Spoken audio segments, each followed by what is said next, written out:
জীবনের টাকা পয়সা ইনকাম করা কতটা জরুরি আসুন একটু গল্প বলি। বাস্তব জীবনের গল্প। জীবনের এই গল্পটা থেকে কেউ নেগেটিভভাবে নেবেন না, সব কিছু পজিটিভ। কারণ এখানে আমার অনেক আত্মীয় স্বজন, অনেক কাছের মানুষ আমার ভিডিও দেখে।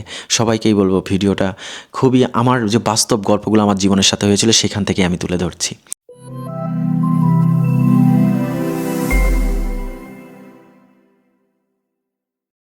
আমি নিম্ন মধ্যবিত্ত ফ্যামিলির ছেলে ছিলাম। ছোটোবেলাতে খুব কষ্ট হতো যে আমার বাবা ছোট চাকরি করত, আমার দাদার এত কোনো অর্থ সম্পদ ছিল না, সে মানুষের জমি বর্গা নিয়ে চাষ করত। সো আমি একটা জিনিস খেয়াল করতাম, আমি যখন স্কুল জীবনটা, তো আমি গ্রামে বড় হয়েছি, আমি আম্মুকে মাঝে মাঝে একটা জিনিস প্রশ্ন করতাম। গ্রামে যখন আপনি থাকবেন দেখবেন যে আপনার আত্মীয় স্বজনের যখন বিয়ে হচ্ছে বা কোনো একটা অনুষ্ঠান হচ্ছে, দাওয়াত দেয় তো না?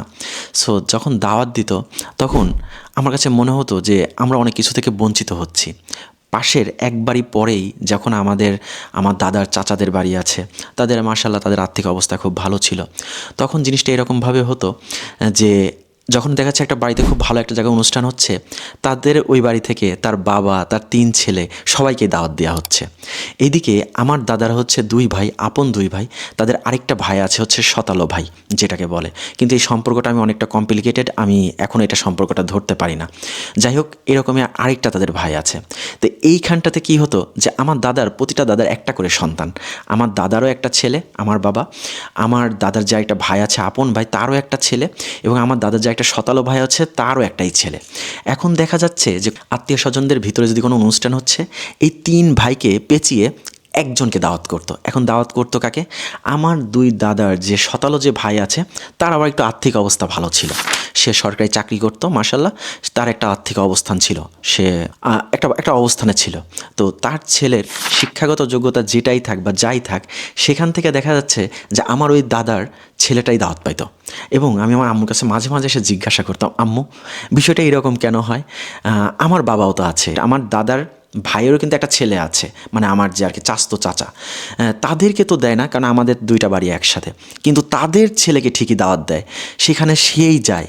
সো আম্মু আমাকে বলতো, তোমার দাদার তো বেশি মাঠে জমি নেই, আর তোমার বাবাও তো খুব ছোট্ট চাকরি করে, সো সেই জন্য আমাদেরকে সব সময় সব জায়গা থেকে দাওয়াত দেয় না। আর কষ্ট পেও না, তুমি যখন বড় হবা, তুমি যখন অনেক টাকার মানুষ হবা, তখন দেখো সেই সম্মানটা ফিরে আসবে। তখন আম্মুকে বলতাম, আম্মু সম্পর্ক বা এই দাওয়াত কি টাকা পয়সার সাথে রিলেটেড? খুব কষ্ট হতো। আমি কিন্তু ক্লাস 10 পর্যন্ত দেশের বাড়িতেই ছিলাম। এই জিনিসগুলো নিয়ে খুব মন খারাপও হতো, কারণ আমি ছোটোবেলা থেকেই, কেউ কখনো বলতে পারবে না আমি মাথা উঁচু করে গ্রামে কখনো বেরিয়েছি।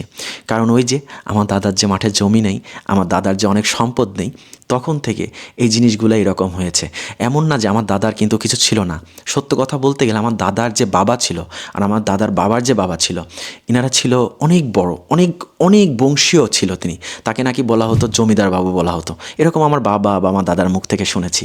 কিন্তু সামহাও আমার দাদার বাবা মারা যায়, তাদেরকে খুব ছোট রেখে, তারা এতিম হয়ে যায়। আমার দাদারা তাদের সব সম্পত্তি কোনোভাবে না কোনোভাবে চলে যায় অন্যদের কাছে। সেখান থেকে আমার দাদাদের গল্পটা অন্যরকম হয়ে যায়, আর সেটা সাফার করি আমি এসে। কারণ আমার বাবা তো এই জিনিসটার সাথে ইউজড ছিল ছোটোবেলা থেকে, কিন্তু আমি মানতে পারতাম না, কারণ আমি তো এই জেনারেশনের দিকে। তো তখন থেকে প্রতিজ্ঞা করতাম যে জীবনে আমি এতটা টাকা ইনকাম করব, এই গোষ্ঠীর যত মানুষ আছে সবার আগে আমি এই গোষ্ঠীর মিলেনিয়ার হব।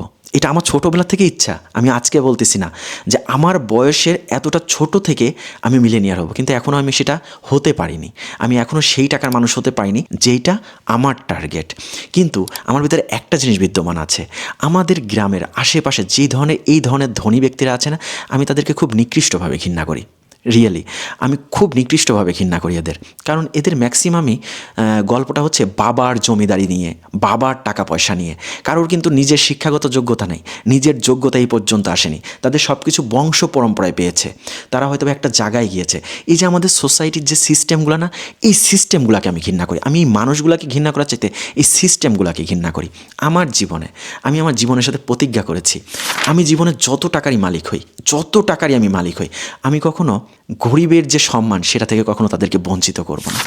আমার জীবনে আমার একটা কন্যা সন্তান দিয়েছে আল্লাহ। আমার জীবনের স্বপ্ন আমার মেয়ের বিয়েতে আমি কার্ড দিয়ে, সবথেকে স্পেশাল কার্ড দিয়ে আমার মেয়ের বিয়েতে আমি তাদেরকেই দাওয়াত করব যাদেরকে কখনো কার্ড দিয়ে দাওয়াত করা হয় না।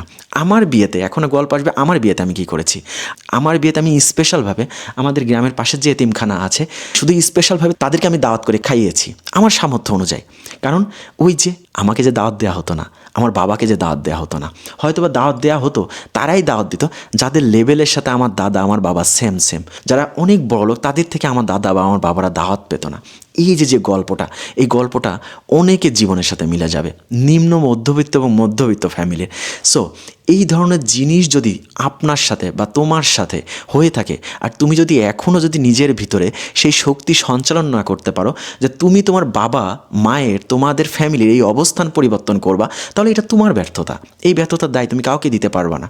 কারণ এই ধরনের কষ্টতে যদি তুমি আঘাত না পাও, এই ধরনের আঘাতে যদি তুমি কষ্ট না পাও, তাহলে তুমি মানুষ হিসাবে নিজেকে পরিচয় দেওয়াটা তোমার জন্য এটা ঠিক না।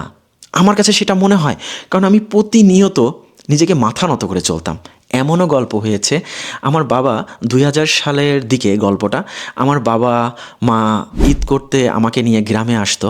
তো আমি ছোট ছিলাম, আমাদের বাড়ির পাশে আর আমাদের আরেকটা রিলেটিভ ছিল, তারাও ঢাকা থেকে ঈদ করতে আসতো।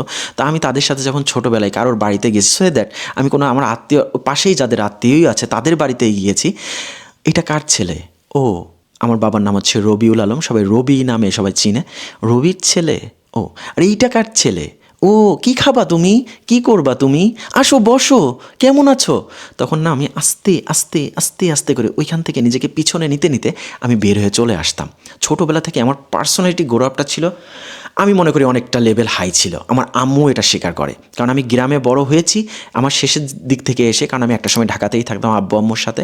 তো আব্বু যখন আর কি কোম্পানির কাজে কিছুদিনের জন্য দেশের বাইরে গিয়েছিল, আবার ভেবে না অনেক বড় কাজ করতে গিয়েছিল, জাস্ট তার লেভেল থেকে সে একটা কাজ করার জন্য মালয়েশিয়াতে 18 মাস মতো ছিল।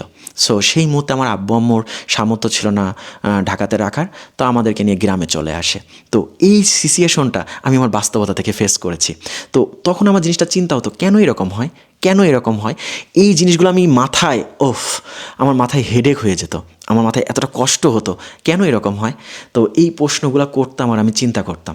এখন পর্যন্ত নিজের অবস্থানটা পরিবর্তন করতে পারিনি, কিন্তু জীবনে যদি কখনো অবস্থান পরিবর্তন হয়, জীবনে যদি কখনো একবার টার্ন করতে পারি ইনশাল্লাহ, আমি এই সোসাইটিকে এতটুকু বোঝাইতে চাই যে সবাইকে সম্মান করুন, সবাইকে ভালোবাসুন, যার যতটুকু প্রয়োজন, স্পেশালি যারা বাচ্চা তাদেরকে তো অবশ্যই, কারণ এমন কোনো আঘাত তাদেরকে দিয়েন না যাতে ভবিষ্যতে আপনি তার কাছ থেকে সম্মান না পান, ভবিষ্যতে আপনি তার কাছ থেকে সেই ভালোবাসাটুকু না পান, বা আপনাকে দেখলে সে যাতে একটা সালাম না দিয়ে চলে যায়। কারণ কি, ওই যে আপনার কিন্তু সে চিনে রেখেছে যে ছোটোবেলায় আপনি তার সাথে কেমন অ্যাটিটিউড করেছিলেন, ওই যে আপনাকে কিন্তু বুঝে রেখেছে আপনি তার বাবাকে নিয়ে, তার ফ্যামিলিকে নিয়ে একসময় এই ধরনের চিন্তাভাবনা করেছিলেন যে এইটার ছেলে, এই ধরনের। সো গল্পটা ছিল ইয়াং জেনারেশন তোমাদের জন্যই, যারা গার্ডিয়ান শুনলেন আপনাদের জন্যই। সো আপনাদের সাথে বা আপনাদের সন্তানদের সাথে এরকম হয় কি না একটু জানাবেন। সবাই হয়তো বা যায় না আমাদের মতো গরিব ছিল কি না, যারা আমাদের মতো ফ্যামিলি থেকে বিলং করে তারা হয়তো বা এরকম ফেস করতে পারে, না শুধু আমার সাথেই এরকম হয়েছে সেটাও জানাবেন। ধন্যবাদ।